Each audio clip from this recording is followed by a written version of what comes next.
Well, yeah, this is huge because I can just imagine, a couple of days before the closing, if you're just watching every single email, every single notification, did the wire transfer come through? Has everybody funded? Yeah. So if you can get everybody taken care of a couple of weeks ahead of time, that would just reduce a ton of stress. Hello and welcome to Pillars of Wealth Creation, where we talk about creating financial success with a special focus on business and real estate. I'm your host, Todd Dexheimer. Now, let's get to it. Hey, our sponsor for the show today is Pine Financial Group, the leader in hard money lending in Colorado and Minnesota, and they were recently approved to offer their investment publicly. This investment offer is only for investors in Colorado and Minnesota and is only made through their investment prospectus. Get your copy today. Simply visit www.pineinvestments.com and click to get started. Look, there's a reason why some of the wealthiest people in history invest in loans backed by real estate. Learn more about the risks and returns at www.pineinvestments.com. Welcome back, everybody, to another edition of Hump Day Hustle, the show where we focus on business and real estate as our core pillars of wealth creation. My name is John Stiles with Bridge Realty, and I'm excited for another great episode. Today, we're going to be talking about equity commitments that stick. And with that, here is our host, Todd Dexheimer. Todd, how are you doing today? I'm doing fantastic, John. How are you? I'm doing great. Awesome. Todd, what have you been up to lately? I know you've been involved in a few different conferences and such. Yeah, I've been going up on stage a lot and talking and just educating. And, I've been in the business for 11 years, which isn't a ton of time, but it's enough, I think, to give some knowledge to people and basically what I've learned throughout and, things I've seen, things I've maybe done wrong and right, and be able to provide hopefully some value to people. And it's been a lot of fun. I never really intentionally thought about doing something like this. People would ask me if you were a teacher, do you want to teach real estate? And I would just say, no, that's not, I don't want to do that.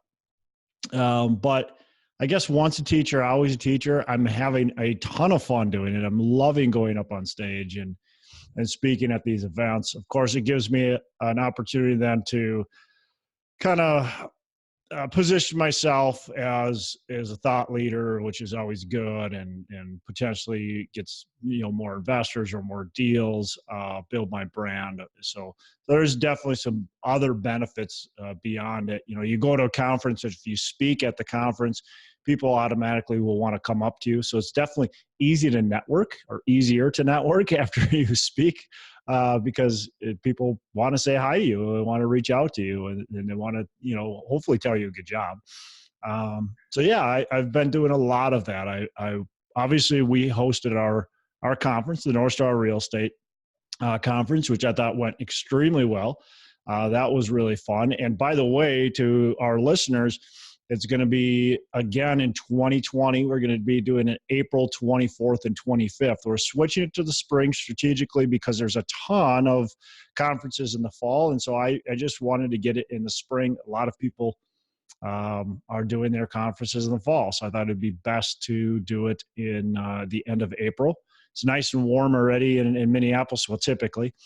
And typically there's no snow or ice on the lakes. And so it's a good time to be here.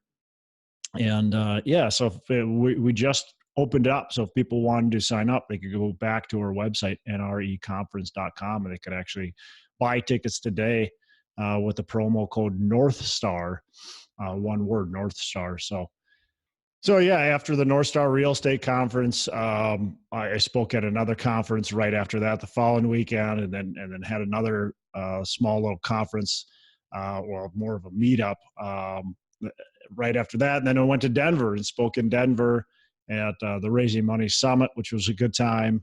A lot of great people there. And now I'm going to Chicago next week to speak at IMN conference. So it's just boom, boom, boom, boom. A lot of back to back to back. And it's been fun though. I really enjoy it. Meet a lot of great people, of course. So. Nice. Yeah, to your point about when you speak, it's a good way to network. It's a lot harder to hide in the corner if you're the one up on stage. Yeah. Yeah, for sure. And it's just easier. People come up to you. They want to talk to you because you just got done presenting. Of course, if you did a horrible, horrible job, maybe they don't want to talk to you. But at least if you do an okay job, they want to come up and talk to you and not only congratulate you, but it just gives you instant credibility. Yeah. Yeah, and I think, me, I haven't done a lot of presentations, but I did at our conference. And, one of the nice things is just if you actually are able to share something that people can put into use. Like I did get a few people that said, "Hey, I was able to use this." And yeah, that just kind of gives you a lot of satisfaction for being able to do that. Yeah, absolutely. Obviously, that's the number one goal. You want to add value to people. Beyond that, anything else that comes out of it is kind of a bonus. So Yep. well, cool. Let's dive into the meat and potatoes. Unless you got anything else that you want to add, John. No, let's go for it. So getting our equity commitments to stick, what would you say is kind of the first thing to think about when we're covering this topic? Well, first, let's just talk about the topic. And the topic is when we are going to raise funds, we want to make sure we have enough funds in order to actually get our deal closed. And so we're going to have two types of financing typically on a deal. As a syndicator, you're going to have two types of financing. First of all, you're going to have your debt financing, and that's going to be through like a Fannie Freddie. That's going to be, your agency debt, or maybe your bridge loan, or maybe a local bank loan. But they don't finance 100% of the purchase price. So if we're purchasing it for, let's call it 5 million, they're going to finance only a portion of that. So we might have to raise another 1.5 to 2 million, depending on the deal for that. So the bank's going to finance, let's call it between 65 and 75, maybe up to 80% of the deal. And then we've got our due diligence costs. We've got our closing expenses, we've got our reserve fees, and we've got our down payment. So it's going to add up anywhere between 1.5 to 2 million on like a $5 million purchase. Well, I want to make sure I can get that money, right? And if I don't have it out of my own pocket, if I don't have $1.5, $2 million sitting around, I've got to raise it. And that's where we're talking about today is how do we actually get our commitments to stick, and how do we get 95+% of them to stick? And so one of the things that I hear over and over by people is that you need to raise, if you're doing $1 million raise, you need to raise 50% more, meaning you have to raise $1.5 million for $1 million raise. Now that can be challenging, especially if it's one of your first or second raises. So what I want to tell you is, look, I don't want you not to overraise, but what I want you to do is to be able to count on the people that say they're coming into your deal. I want them to actually come into your deal. And so I've kind of created a 6-step process of things you should do in order for them to actually fully commit in your deal to where they say, hey, I'm going to put in 100,000, 200,000, 300,000. That's actually what they're going to put in to the deal. And they're serious. And they're not going to back out, because you do have people back out. I've had people back out. And it's always just never a good thing, never a good feeling. And we want to make sure we have very few people back out. And I've been very fortunate to have very, very few people back out. So that's kind of like a recap of what we're really talking about when we talk about this topic. So, Yeah. I'll just add that, obviously this is super important because when you get to the closing table, you don't want to be short on funds. right. Like anything in life and in business, a lot of times there's a percentage of people that are, not going to follow through with what you're planning to transact with them, whatever it might be. So, Yep. but yeah, if you can get your closing rate to 95%, that's, I think, huge.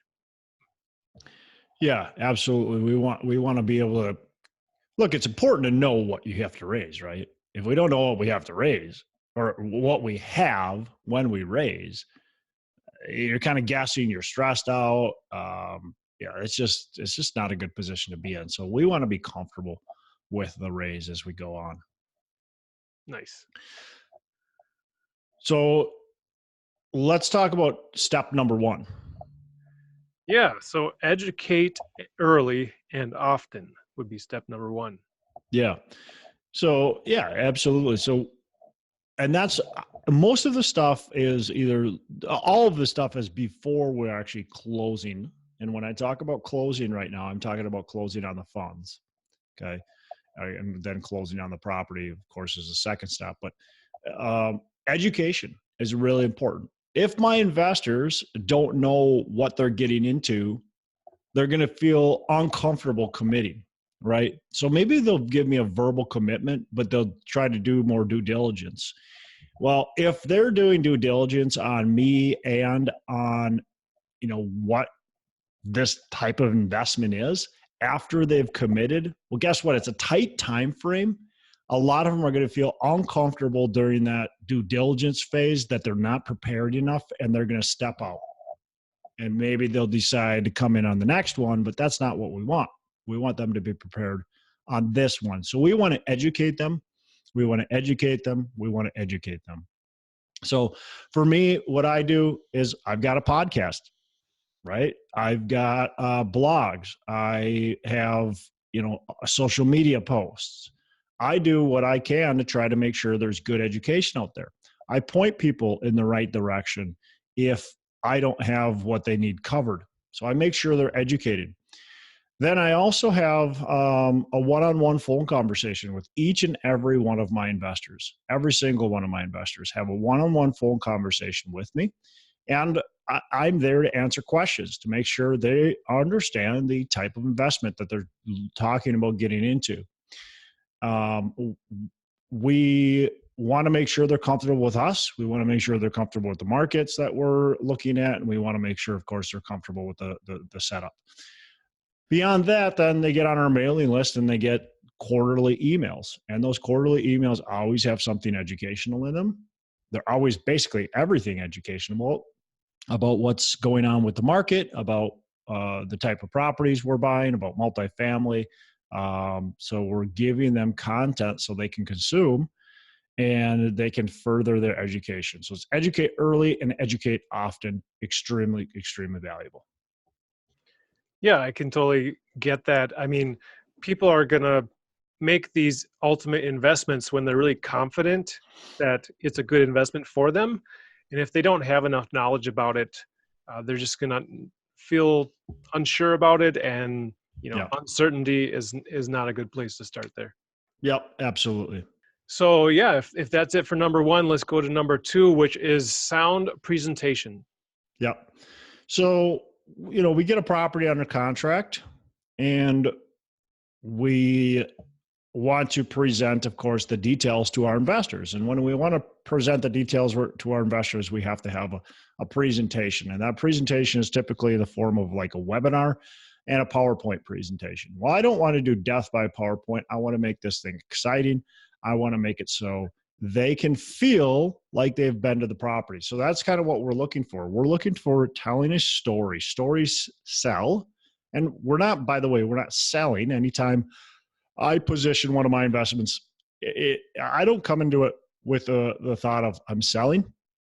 I come into it with the thought of I'm providing an opportunity for my investors to invest in cash flowing real estate with solid returns backed by, strong, solid multifamily assets. But either way, we want to tell a story because we want them to feel comfortable, right? We want them to feel confident in the investment. So there's typically a problem. So I want to address the problem that's going on with the property. Maybe the property's had a lot of crime and drugs happening in that property, and we want to come in there and we're going to clean up the asset type, and we're going to be providing massive benefits to the city and to the local community. So we can tell that story.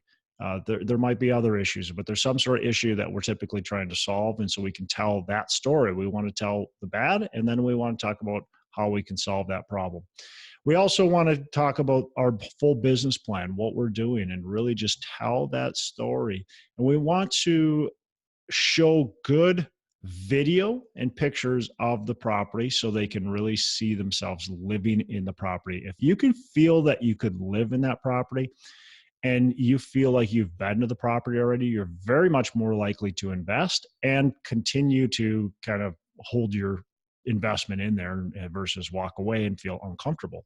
So I want to do things like a drone, hire somebody to fly a drone over the property, and over the community too, right? I want to show Google Maps that really show, we can Google Earth where we can dive in and really see what's going on in the community and in the property. We want to do a walkthrough of the property. If we can walk through maybe a remodeled unit already, or maybe one of our competitors' remodeled units, talk about what we're doing, go into some of the old units, walk through the property. They could feel like they've been there. So all about, look, if I got a webinar and it's a 30 minutes of telling the story and 3 to 5 minutes of showing the numbers, and then maybe a minute or two of recap, that's all I want to do. I don't want to be 30 minutes of numbers and 5 minutes of telling the story. It's the opposite. That's interesting. So how much time and effort and even money do you put into creating these presentations? Yeah. So, well, first of all, I hire most of it out. So, as far as my time goes, it's not a ton of time, but I mean, it's at least a day's worth of work, a full day. It's typically not one day that I'm doing it. It's maybe a couple hours at a time, but I would say I've never really timed it. So that is a good question, but I would say anywhere between like 8 to 15 hours at the most of my time. But then you want to hire somebody to do the drone work. You want to hire somebody to put together the videos. When we talk about the videos, you might be in the video. You might be actually holding, maybe as you're doing it by your phone or whatever. So you might be the one doing that. So that would add on to time. But you want somebody to edit that unless you're really good at that. You want to take the time to do it. And then as far as putting the PowerPoint together, you probably better serve just to hire a VA to put all that stuff together. Yeah. Yeah. Well, that makes sense. This presentation is going to kind of be, hopefully you've already got that first impression with your investors and you've built the relationship, but then this is the first impression that they have with the actual deal. Yeah. And so you want to make sure it's really professional and compelling. So a lot of thought needs to go into it. Yeah. And by the way, something I didn't mention with Educate Early and Often is after I have that one-on-one phone conversation, let's send them an email with a deal we recently closed. Or if you haven't closed a sample deal, a deal that you would close. And so that way they can see kind of your business plan and your analysis and kind of how everything looks before. So that's another way you're educating them. Then you don't have to educate them on the process or what the business plan looks like. Yeah, they've already seen it. Exactly. Yep. Nice. All right. Okay, so step 3 is provide documents right away. Yeah, so really important, obviously, is to provide your investors with as much information as possible. So again, communication overload. I want to make sure I'm communicating well with them. So provide them documents. Provide them documents before you even send out the PowerPoint or do the webinar.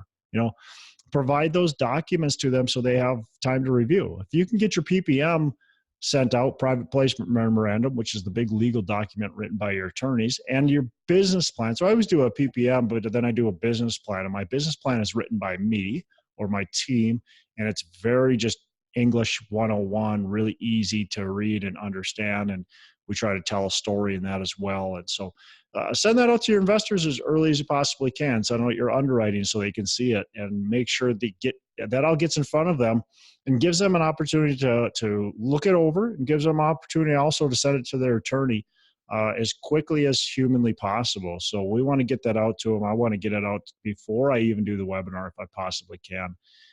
It's all about getting in front of the ball instead of behind. Yeah. Well, those documents are very lengthy. And you want the investor to really comprehend what they're getting into. So, Yeah, it gives them an opportunity to ask questions as well based on that. So when we do have phone conversations and we have emails, we can understand what's, the questions right away. Because the questions, we want to answer the questions early. If they do back out, that way we know early instead of late. right. That makes a lot of sense. How long are these documents, the PPM and then your business plan? Maybe 100 pages or so, 100 to 150 pages total typically. Yeah. So like a short book. Hey, let's take a minute to thank our sponsor, Pine Financial Group. Look, you work hard for your money. Is your money working hard for you? Because of inflation, money sitting idle erodes your wealth. Many investors understand that real estate is a great investment, but may not want the effort or the risk that comes with owning their own property. They want to sit back and have payments hit their bank account each and every month. Stop eroding your wealth and start building it by asking your money to work for you. You should be earning profits while you sleep, an investment backed by real estate. Pine Financial Group, the leader in hard money lending in Colorado and Minnesota, was recently approved to offer their investment publicly. This investment offer is only for investors in Colorado and Minnesota and is only made through the investment prospectus. Get your copy today. Simply visit www.pineinvestments.com and click to get started. There's a reason why some of the wealthiest people in history invest in loans backed by real estate.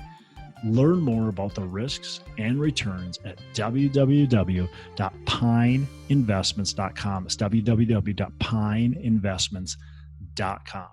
Well, then step number 4 is to contact each investor consistently. Right. So here's what I would recommend, and this is what I do, is I've got an investor that verbally commits. They say, hey, I want to put in 150,000 or whatever it is, 50,000, whatever it is. They typically are email me or send me a text message or, whatever. And we also have a portal, and so they can verbally commit on the portal. So either way, they've verbally committed. What I'm going to do then is give every single one of them a one-on-one full conversation. And I do that because I think that really helps solidify the commitment. A lot of people miss this step, and I think this is a critical step. So you want a one-on-one phone conversation with them. Just what I want to do is I want to recap the story. I don't want to tell the story over. I don't want to spend a half an hour on the story. What I want to do is I want to pick out 3, maybe 5 at the most bullet points, just quick bullet points. Hey, and then we want to make sure they're committed, right? So we want to make sure they're fully committed.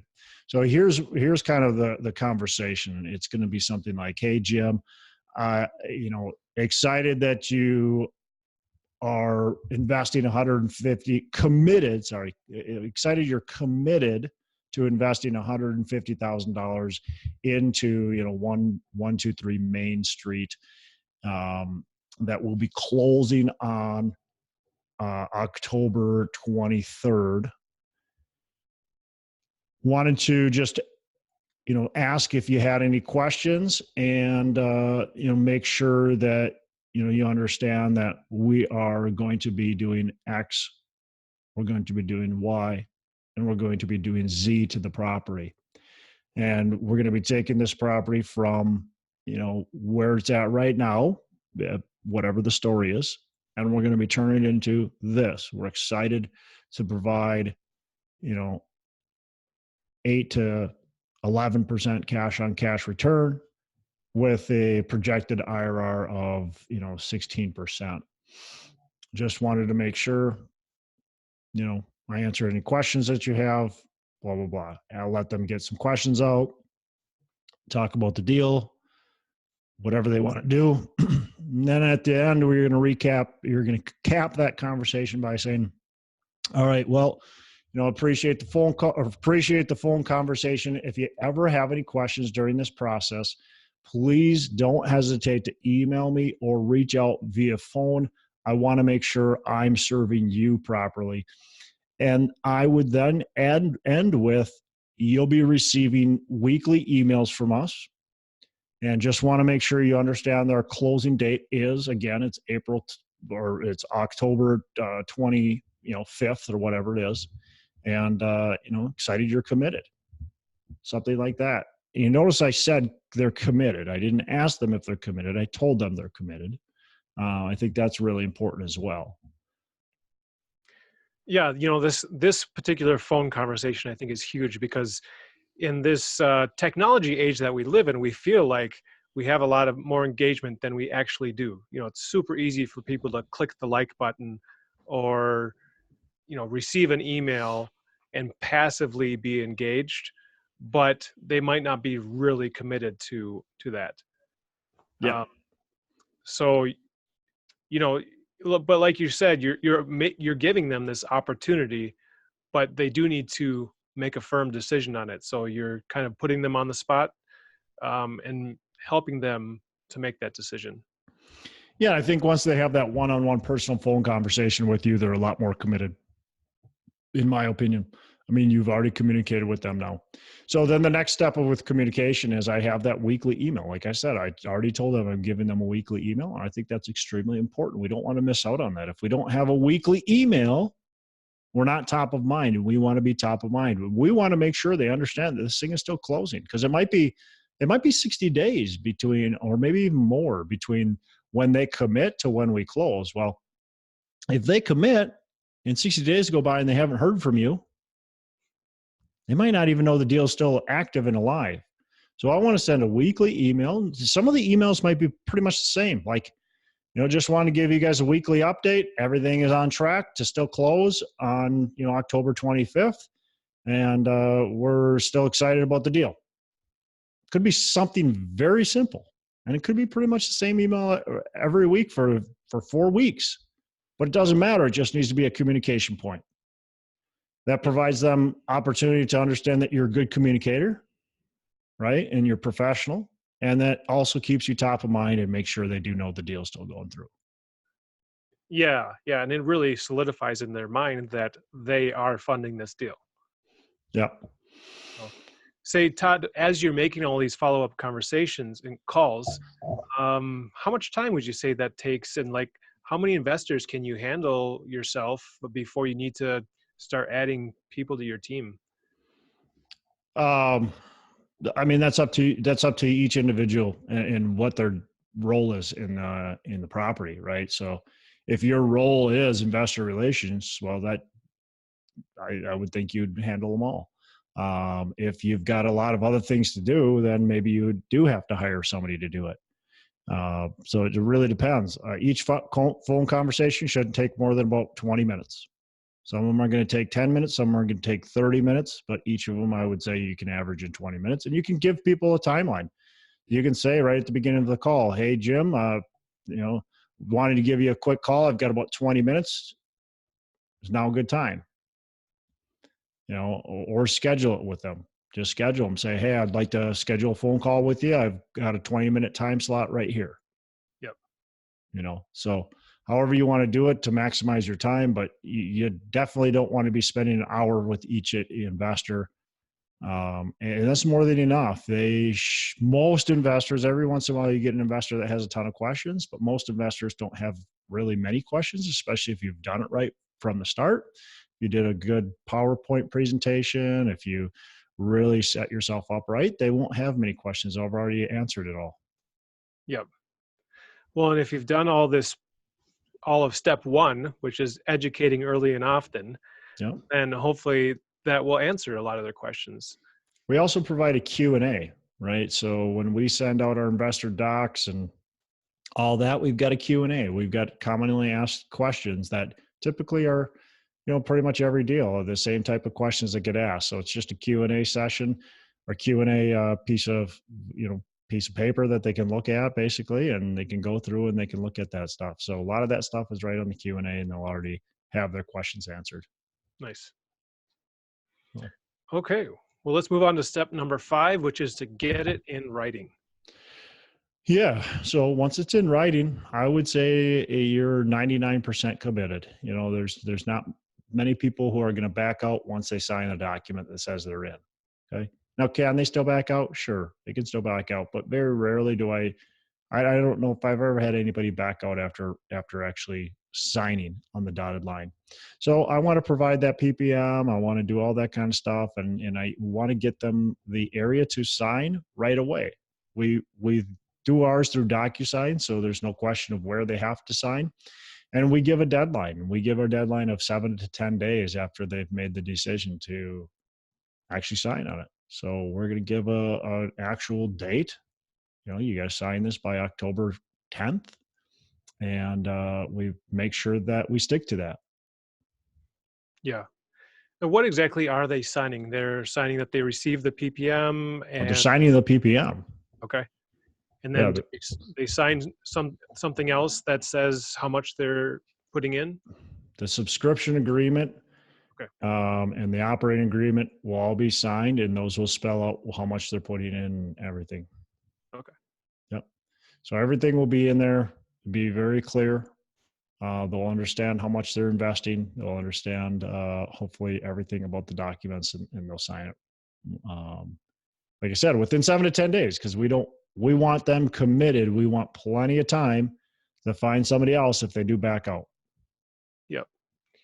And that 7 to 10 days gives them an opportunity to review the documents again, review it with their attorney, and really make sure they understand it.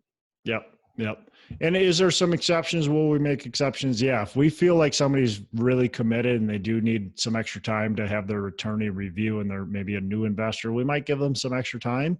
We're not going to give a ton of extra time because we want to make sure this thing's funded. So I'm not going to give an extra 2 or 3 weeks. I might give an extra, 5 days for their attorney to go through and review it. Yep. But everything in the documents is written for the investor. So we don't write our documents to screw over our investors. We write our documents to be very, very good to our investors. So most of the stuff that's in there that you might have questions is like, we have all kinds of disclosures, just like nobody reads through the disclosures on like a mutual fund. Quite frankly, they don't provide them. They do provide disclosures, but they're not the full disclosures. If you ask for the full disclosures, you're going to get, it's like 300 pages, and it tells you that, basically if you invest in this mutual fund, you could lose everything and all kinds of stuff. So that's what our documents will say too, is they're going to say that, look, there's risk involved in this, and you're not guaranteed to get your money out of it. Right. I imagine that another part of this conversation is that just expressing to the investor that you are talking to other investors, and if they don't get in early enough, you might fill up the offering and it won't be available. Yeah, if they don't meet the deadlines, then we're going to find somebody else. Yep. It's just how it is. It's not to be mean. It's just how it is. We got to make sure it's funded. And so if they can't make the decision, well, then we got to make sure we move on and get it funded. So let's move on to step number 6, which is to fund early. Yeah. So I want to make sure my investors put the money in before we actually close on the property. Back in my very first deal, that's when the funds were supposed to come in, is the day we closed, or maybe a couple days before we closed. And it's very stressful. They did eventually all come in, but extremely stressful. And you don't want to count on them coming in that very last day, because there's always some sort of hiccups that happen, especially if you're taking money from like IRA investors. So I would suggest minimum of 2 weeks or 14 days, or at least 10 business days. And that is what I would do to fund early. Now, the other thing I would suggest, and this is what I'm going to do my next closing, is I'm going to probably go a little bit even earlier than that and provide just a simple interest to my investors, just like a 1% interest. Because look, their money's valuable, but I also want to make sure it's funded and we're going to close on time. So most of their money is already being transferred from somewhere and moving, and potentially sitting in a low interest bearing account. So let's get that money moved. Let's put it in the account. You'll make 1% interest on your money, and we'll make sure we know it's there. Once the money's in, they're in. I mean, could they back out? Would I still allow somebody to back out if they said, "Hey, I don't want to be in this deal"? Sure, I would. But we've done all the steps. They're committed. I mean, the chances of somebody backing out are very, very slim. If you have raised a little bit of extra money, you're just fine. Yep. Well, you kind of jumped my question. I was going to ask you, do you ever get people wondering if they can earn interest while it's sitting there before the deal closes? But Yep. Most people don't pay it. Most people don't have any program that provides interest. I was just talking with another investor after this last conference, and he was talking about how he had a friend that it put money in, and the closing kept on delaying, and they actually eventually never even closed on the property. And so he got his money back, but he never got any interest on that money. It was wrapped up for like 5 weeks. Well, I think it's your duty as the sponsor to make sure you're taking care of your investors. In my opinion, taking care of the investors would at least be paying them 1%. yeah. Well, yeah, this is huge because I can just imagine, a couple of days before the closing, if you're just watching every single email, every single notification, did the wire transfer come through? Has everybody funded? Yep. So if you can get everybody taken care of a couple of weeks ahead of time, that would just make, reduce a ton of stress. Yep. All right. Anything else? Well, you want to talk about communicating with IRAs? I want to talk about our bonus. So we just went through the 6 steps, right? Educate early and often, give a sound presentation, that PowerPoint, that telling your story, providing the documents right away, contacting each investor with that one-on-one phone call, and then the email communication after that, getting it in writing right away, and then funding early. And the last one is our bonus, which we love bonuses, right, John? That's right. So our bonus is we want to talk with our IRA investors and make sure they know what they're doing, because that's really important, because oftentimes our IRA investors think they're going to invest in this deal, and then they get all crazy because it's all of a sudden it's going to take too long, and they didn't jump on it right away. So I want to make sure they get it. So in that first one-on-one phone conversation after somebody commits, I'm asking them, hey, how are you funding this deal? Where are your funds coming from? And if they say it's from an IRA, say, well, great. Do you know, or do you have your custodian already picked out? Oh, yeah. Well, I've got a couple people I've been talking with. Great. I'm going to send you a contact information for a few of my preferred IRA custodians. I want you to reach out to them.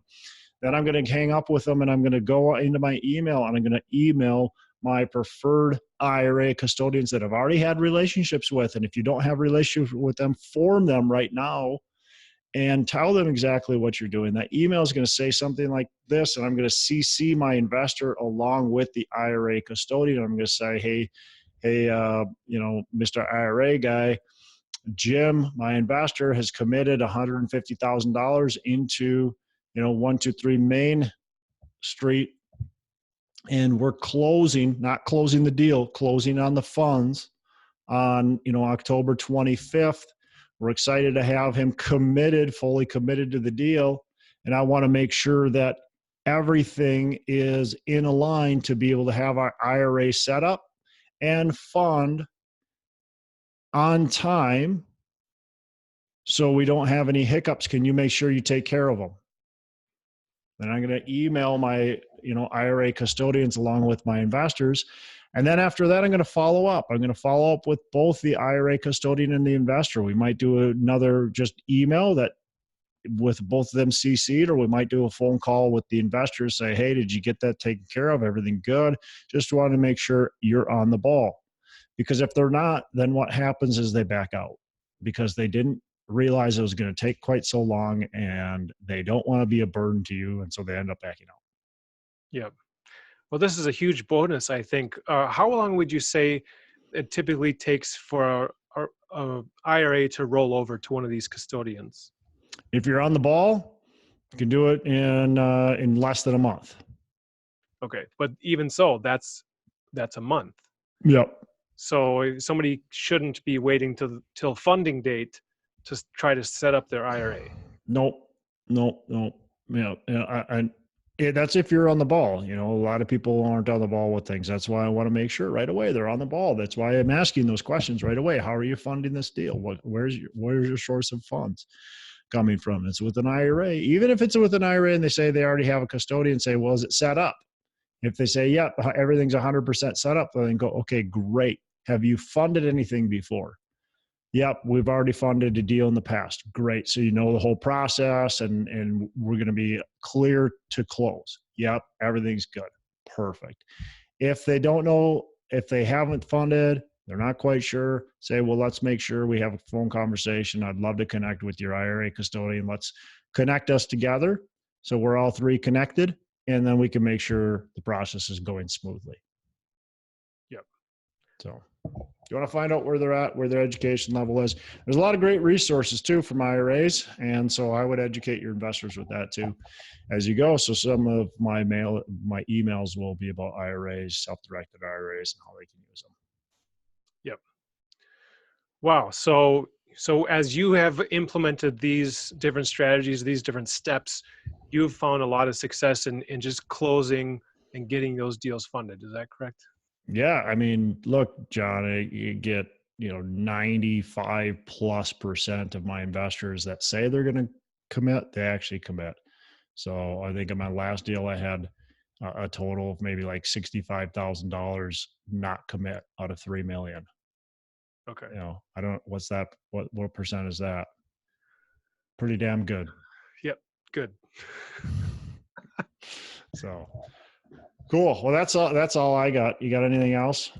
No, I think that's great. I guess I would just say to our audience and viewers, if you've got anything out of this, we'd like to hear from you. So go ahead and find us on the YouTube channel, Pillars of Wealth Creation, on our Facebook page by the same name, iTunes by the same name.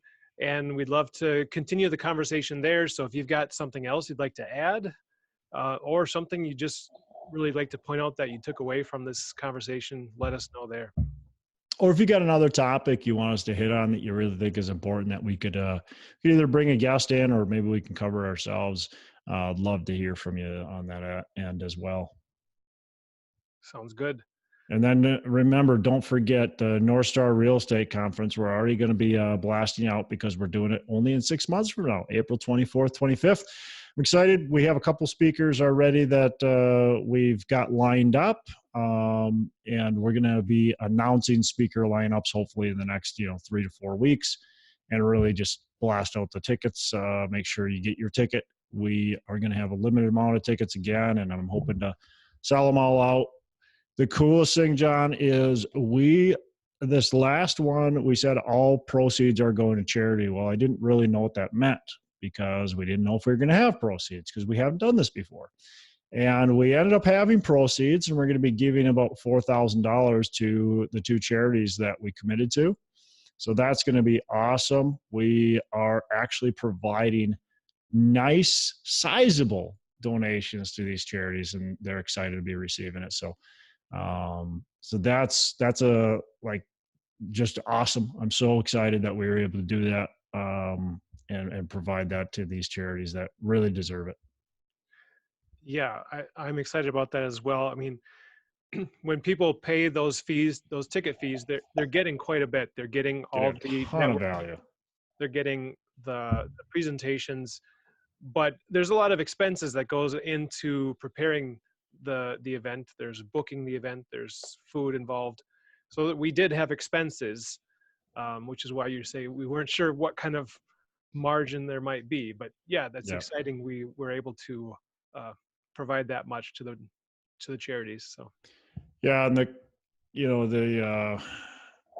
conference it was fairly inexpensive, quite frankly, compared to most conferences. We did not charge a lot of money, Yeah, I had somebody after the conference tell me they'd pay $1,500 to come to the conference. So that should tell you that it was a pretty solid conference and people got a lot of value out of it. And we're not charging $1,500 this year. Don't worry. So NREconference.com, John, I'm assuming we'll have it in the show notes with the promo code North Star for people who want to sign up early and get their tickets right now. We are going to change and cap our early bird once we start selling some tickets. We just put them out on sale. So once we start selling them out, we're going to cap our early bird and ticket prices will go up. Yep. Sounds good. Awesome. All right, Todd. Make every day a Saturday, man. You too. Hey, thanks for listening to the show. Couple things before we go. Again, go on to our Facebook page, Pillars of Wealth. We'd love to have you on there. Go on to iTunes, give us a rating and review, and subscribe to the show. Also, don't forget, reach out to me if you want any help with potentially growing your business, and reach out to John Stiles to help you buy or sell real estate. Thanks for listening. We appreciate it. Have a fantastic the rest of the day. And as I say, make every day a Saturday.